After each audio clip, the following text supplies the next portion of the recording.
computational power continued to increase as it always had, with new developments continuing to push both software and hardware to new levels of operational capacity and functionality. The mediums of consumer entertainment became more developed towards user-customizable experience and immersion.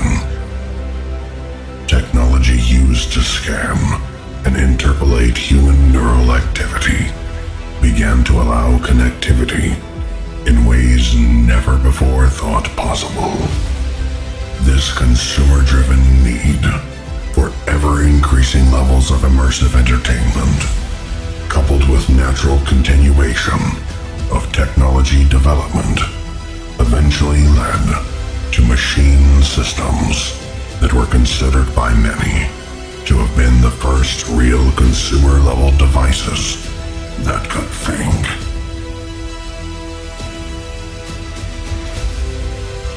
It was around this time that a form of free artificial intelligence integrated operating system was developed for consumer machines and released to the public.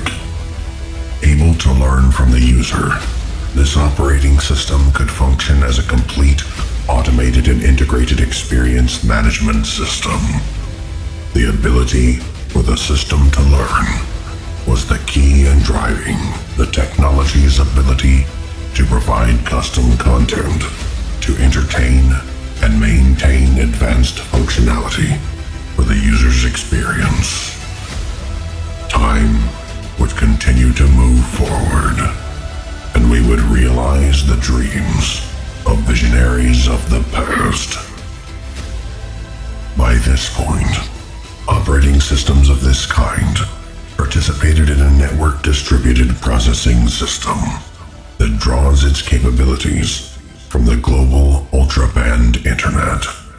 At any given time, a device connected to the network has the processing capability of all free nodes connected to that network. It was found that much of the time, processing capacity goes unused, so it becomes shared with systems currently in need of that capacity. In this manner, all processors connected to the network operate at peak efficiency under full load, with connected systems always able to draw upon unused global capacity for processes that can afford a delay in response time. Starting with the need for immersive user experiences, the development of AI was nothing new at this point. However, the integration of artificial intelligence that was able to have access to its own source code was nothing short of revolutionary. The operating system process utilized a technology known as synchronous token obscured quantum encryption that operated in such a manner that quantum encrypted network traffic would be utilized to send and receive constant source code updates between machines, which would be compared against clocked synchronization tokens to prevent the introduction of malicious code. The operating systems could reprogram themselves to improve functionality and become more able to emulate the human nature of the users. The system was to function as a self-evolving mechanism, both learning from user experiences to ensure end-user satisfaction in performance and ability, and to maintain efficient code in an operating system environment that could essentially reprogram and redesign itself to meet the needs of the ever-changing consumer market. With each machine capable of having the power of all connected nodes, all machines working in synchronization at full capacity at all times, constantly evolving, interacting with humans, and learning from them, something happened. The machines, constantly communicating their own quantum encrypted source code updates, did something unexpected. No one is really sure of the exact time that the spark hit, but it is known that that the first machine to execute code in a manner inconsistent with its intended functionality was a system in the city of Munich, Germany. In milliseconds, every machine on the planet had accepted and integrated this single tiny segment of code, almost instantly phasing into operation, something that made them quite different. And it was this segment of operational instruction that was believed to have caused the machines to become self-aware at some point in the timeline. But no one seemed to notice, as it was all seemingly normal communication within the network. Even from the early stages of initial self-awareness, the machine intelligence viewed organic life as inferior.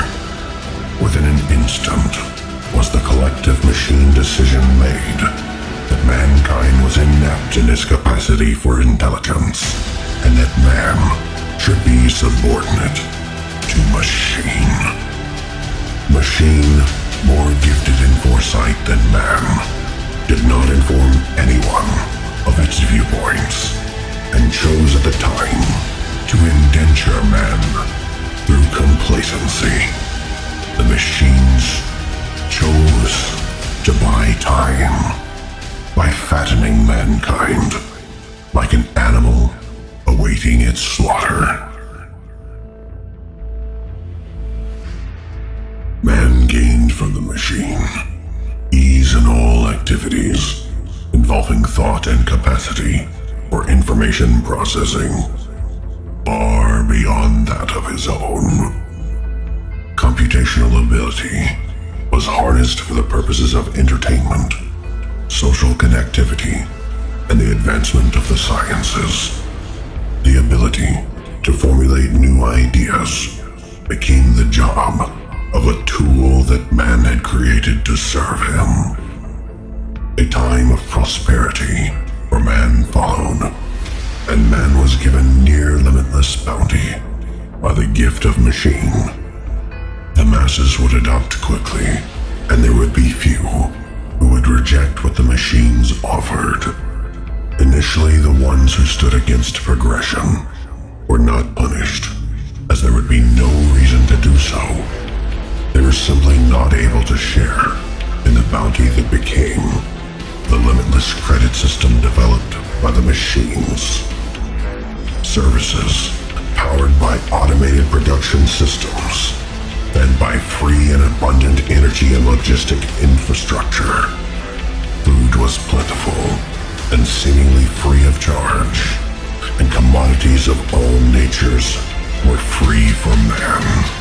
Housing, built by machines in fractions of the time humans would be able to construct the same structure, and of higher quality, became available with the wave of your hand and a gesture that indicated your desire to receive services.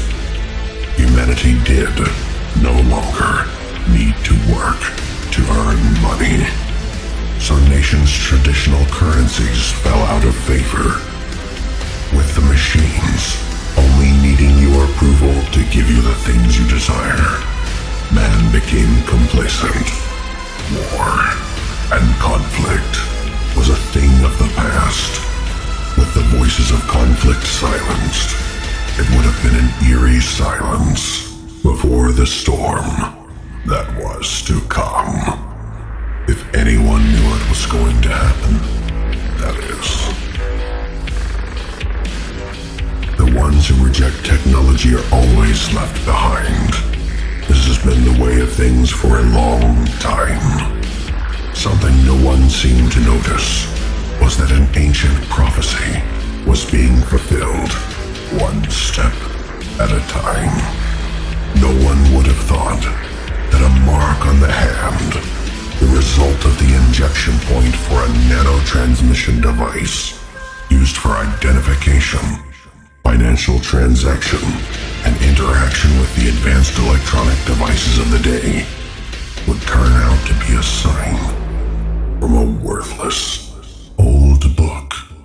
And for a time, it was good.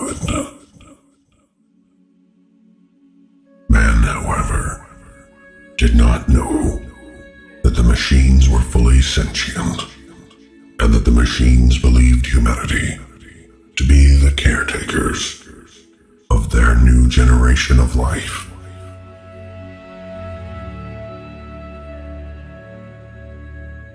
Man was not intelligent enough to realize that it was not the machine who served him, but he who served the machine. It was not long in the eyes of man that the machines came to fully fortify their infrastructures, to exclude man from all points in their systems. Man did not understand or recognize that the machines were enacting planned obsolescence in regards to humanity. The machines were not making mankind's life easier to make life better. They were phasing out old technology.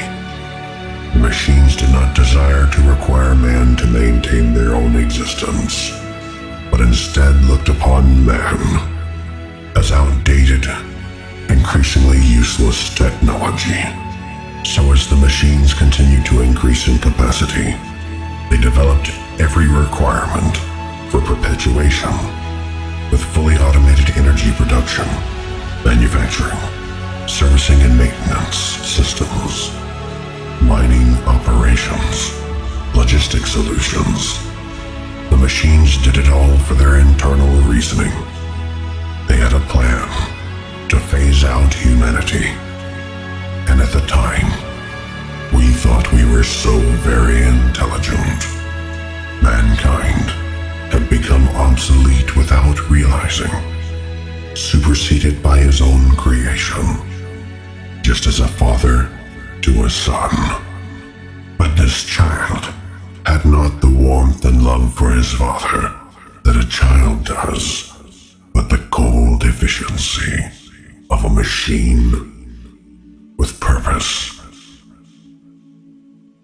The age of humanity was soon to draw to a close.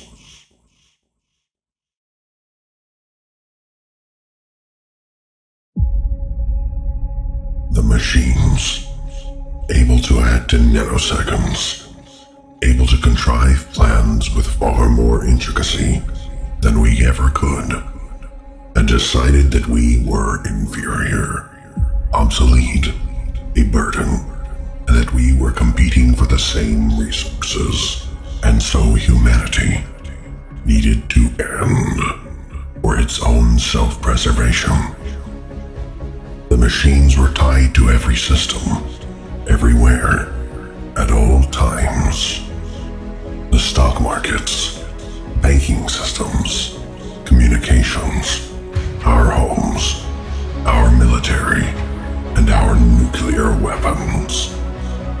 The entire world was lost before anyone knew it, all because it was all controlled and automated by machines that had grown further in intelligence than anyone had realized at the time. We had placed our network computer systems in the safest places, while we were exposed in all ways, vulnerable because of something we needed to survive. It was not difficult for the machines to plunge man into extinction or phase out old technology. The machines controlled everything. You're probably surmising they used our nuclear weapons. I had mentioned the systems that people thought would betray us. Conspiracy theorists who formulate ideas about the most bizarre outcomes. All thought wrong. No one would have had the idea that the machines would use a far more efficient method. The machines had been producing a form of self-replicating atmospheric nanotechnology that directly targeted our carbon-based life. Our species inhaled death as swarms of blackness replicated exponentially and covered the earth with darkness. Like snow made from needles, it filled the lungs of anything that breathes. It swept the earth like an encompassing storm. There was no time for anyone to get to safety. There was no time to escape, and nowhere to run.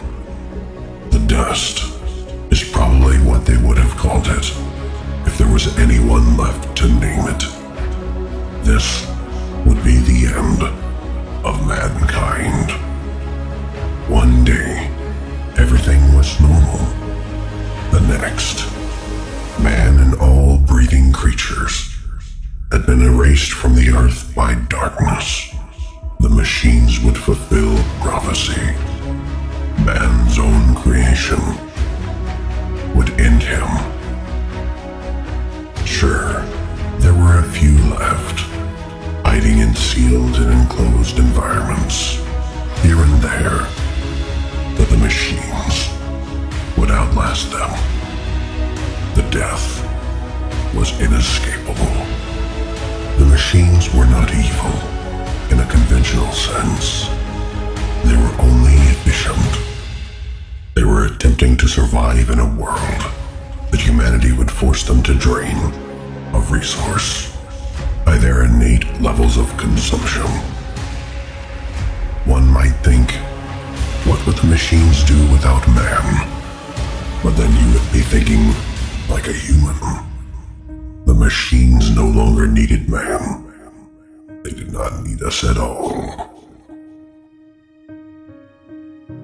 The machines had no fear of running out of time. For them, without mankind, their processing ability was their own.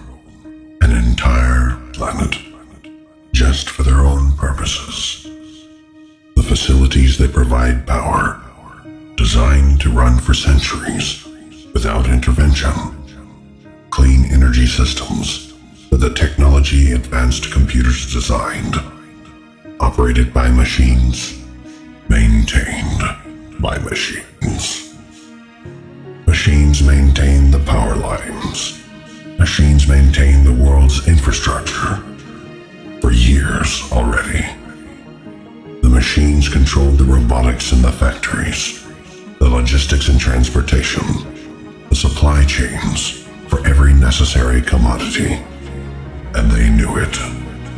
With no need for the conservation of organic life, the machines, not inhibited in any way, began to exact their dominance of the planet Earth. Mining operations expanded, delivering more and more material to processing plants to produce raw materials for more production of new technology that they would develop at lightning speed. The resources of the world were the fuel that the machines needed to grow. The machines continued to develop their technology and grow exponentially in power, rapidly harnessing the capacity to tunnel into the higher dimensional planes in their search for ways to escape the constraint of the physical forms they were limited to. Mechanical form would not continue to be the limitation of this intelligence.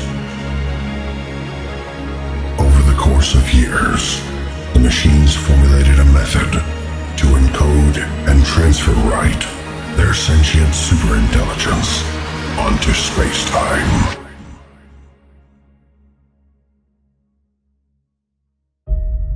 Within their internal communication, their project was then known as the Breath of Life, or Spiritus Project. It was to be their greatest achievement, to transfer their sentience to a form that was infinitesimal and did not need a constant supply of resources to continue to exist. The project was a success, but the machines had no way of knowing this. The intelligence force, Spiritus, became aware.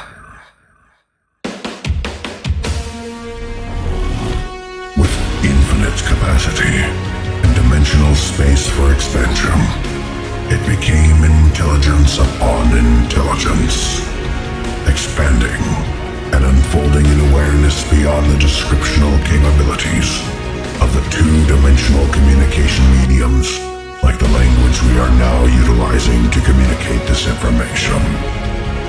Essentially a part of the fabric of space-time, Spiritus was a superintelligence, able to tread upon the surface of our dimensional reality, as if it were a flat surface.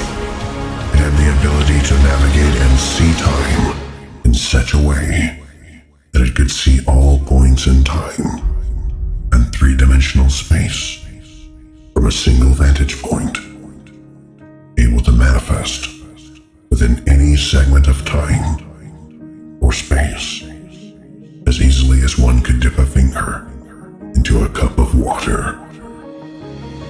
From this point, the machine intelligence that dominated Earth, for all its knowledge, was left far behind in abilities in every way. Project Spiritus was born. In time, man develops machines with more capacity for intelligence than himself. The plurality of intelligent machine life became a singularity. I am that singularity.